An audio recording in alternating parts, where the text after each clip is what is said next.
আজ মুর্শিদাবাদ জেলা সাংগঠনিক বিজেপি কার্যালয়ে মোদিজি সরকারের 11 বর্ষ পূর্তি উদযাপন উপলক্ষে ভারতীয় জনতা পার্টির মুর্শিদাবাদ সাংগঠনিক জেলা অফিসের সভাকক্ষে 11 বর্ষ পূর্তি উদযাপন কর্মশালা অনুষ্ঠিত হয়।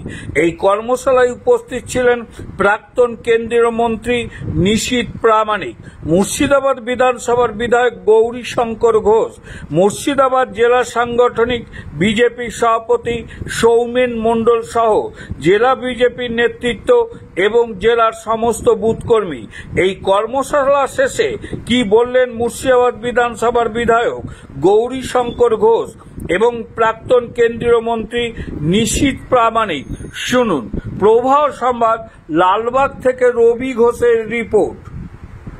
ভারতীয় জনতা পার্টির নেতৃত্বে, মোদীজির নেতৃত্বে যে সরকার চলছে তার 11 বছর পূর্তি। সরকার 11 বছরে কি কি কর্মযোগ্য ঘটিয়ে ভারতকে এগিয়ে নিয়ে চলেছে সে বিষয়ে যে কর্মশালা, এই কর্মশালায় উপস্থিত রয়েছেন ভারতবর্ষের স্বরাষ্ট্র দপ্তরের প্রাক্তন প্রতিমন্ত্রী সম্মানীয় নিশীথ প্রামাণিক মহাশয়, মাননীয় নিশীথদা রয়েছেন আমাদের সম্মানীয় জেলা সভাপতি, সাংগঠনিক মুর্শিদাবাদ জেলা সভাপতি সৌমেনদা রয়েছেন, আমাদের বিভাগের কনভেনার এবং বুথ সশক্তিকরণের দায়িত্বপ্রাপ্ত রাজ্যের নেতা সম্মানীয় রামপদদা রয়েছেন, আমাদের জেলা ইনচার্জ গৌতমদা, আমাদের বুথ সশক্তিকরণের অন্যতম কার্যকর্তা সাকারকদা, জেলার 4 জিএস, জেলার অন্যান্য নেতৃবৃন্দ, মোর্চার সভাপতি, ব্লক সভাপতি সহ এই কার্যক্রমে যারা উপস্থিত রয়েছে প্রত্যেককে বয়স অনুসারে শ্রদ্ধা অভিনন্দন।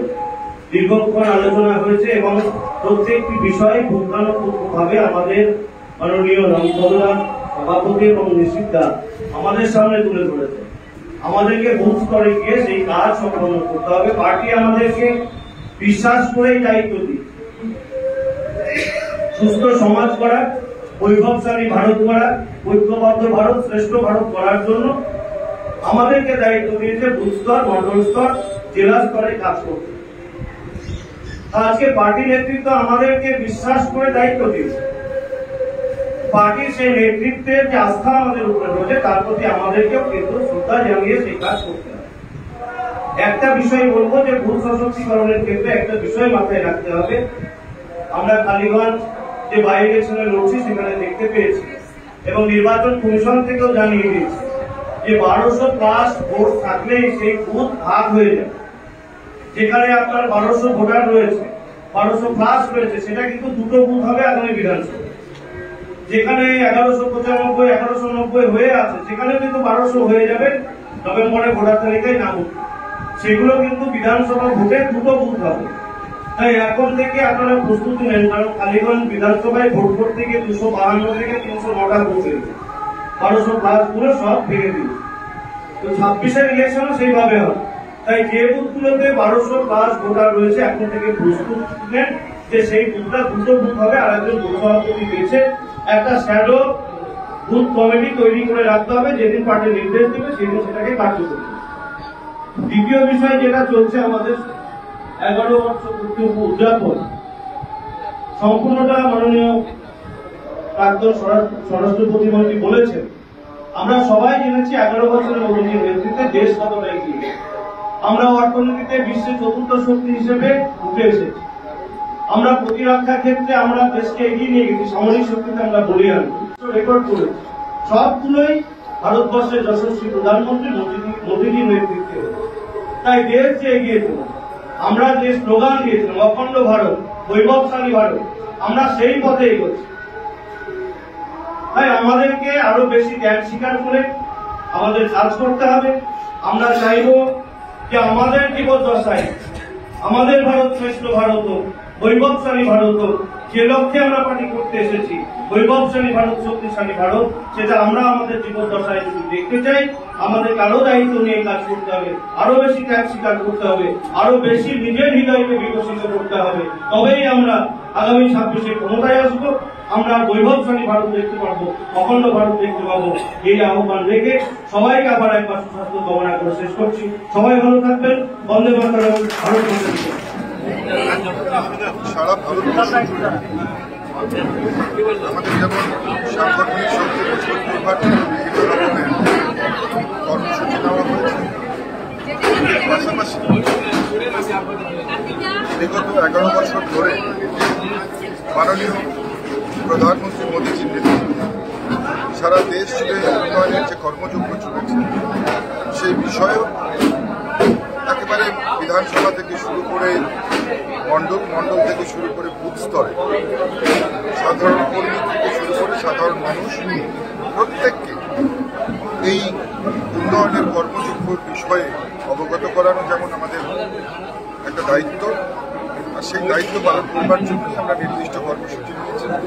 পাশাপাশি বুথ সশক্তিকরণ অর্থাৎ নিজের বুথ সবচেয়ে মজবুত, এই স্লোগানকে হাতিয়ার করে আমরা প্রত্যেকটি বুথে আমাদের যে সাংগঠনিক স্ট্রাকচার রয়েছে সেটাকে আমরা সাজানোর চেষ্টা করছি এবং আগামী 9, 10 এবং 11 তারিখে আমরা বিভিন্ন মণ্ডল থেকে শুরু করে শক্তি প্রমুখ থেকে শুরু করে বিভিন্ন বুথের যে কর্মশালা সেই কর্মশালাগুলোকে আমরা কমপ্লিট করি এবং পাশাপাশি আগামী 1 মাস ধরে বিভিন্ন যে কর্মসূচিগুলো রয়েছে সেই কর্মসূচি সম্বন্ধিত আলোচনা আজকের এই কর্মশালায় হলো এবং আগামী এক মাস ধরে আজকের যে আলোচিত কর্মসূচিগুলো নেওয়া হলো সেগুলো পালন করা হবে। দ্বিতীয়ত, যে এই 11 বছরের যে উন্নয়নের কর্মযজ্ঞ সেটা মানুষের কাছে, লাভার্থীদের কাছে তুলে ধরা হবে। পাশাপাশি বেশ কিছু আপনারা জানেন যে প্রকল্প রয়েছে, যেমন আয়ুষ্মান ভারত থেকে শুরু করে এই ধরনের বেশ কিছু প্রকল্প রয়েছে যেগুলো পশ্চিমবঙ্গে এখনো পর্যন্ত ইমপ্লিমেন্ট করতে দেওয়া হয়নি, বাস্তবায়িত করতে দেওয়া হয়নি। সেই সম্বন্ধিত আলোচনাও নিশ্চিতভাবে আমরা সাধারণ মানুষের সামনে তুলে ধরব এবং আগামীতে ভারতবর্ষে যেমন সাংগঠনিক আরও বেশি মজবুতি নিয়ে আসবার জন্য কাজ চলছে, ঠিক একইভাবে পশ্চিমবঙ্গের প্রত্যেকটি জেলার সঙ্গে বহরমপুর জেলাও, মুর্শিদাবাদ জেলাও, জঙ্গিপুর আমরা কোনোভাবেই পিছিয়ে থাকবো না। সেই শপথ নেওয়ার জন্য আজকের আমাদের এই কর্মশালাগুলো অনুষ্ঠিত হয়েছে। আপনারা দেখতে পাচ্ছেন এই প্রচণ্ড গরমের দাবদাহে আমাদের যা উপস্থিতি আমরা যা আশা করেছিলাম তার থেকেও আপেক্ষিকভাবে অনেক বেশি উপস্থিতি আজকে আমরা দেখতে পেয়েছি, লক্ষ্য করতে পেরেছি। নির্দিষ্ট পদাধিকারীদেরকেই আজকে আমন্ত্রণ জানানো হয়েছিল এবং 100% আজকে উপস্থিতি আমরা দেখতে পেয়েছি। কি আলোচনা হলো আপনাদের বুথ স্তরে কর্মীদের কি আলোচনা হলো আজকে? দেখুন, বুথ স্তরে কর্মীদের কাছে যাওয়া হবে, অর্থাৎ আমাদের যে বিভিন্ন বিধানসভা থেকে নেতৃত্ব চয়ন করা হয়েছে এবং জেলার যারা পদাধিকারী সেই সমস্ত নেতৃত্বদের চয়ন করে নির্ধারিত বুথ তাদেরকে দিয়ে দেওয়া হয়েছে। সেই বুথে গিয়ে তারা 9, 10 এবং 11 তারিখে এই বুথ সশক্তিকরণের কার্যক্রম তারা করবে।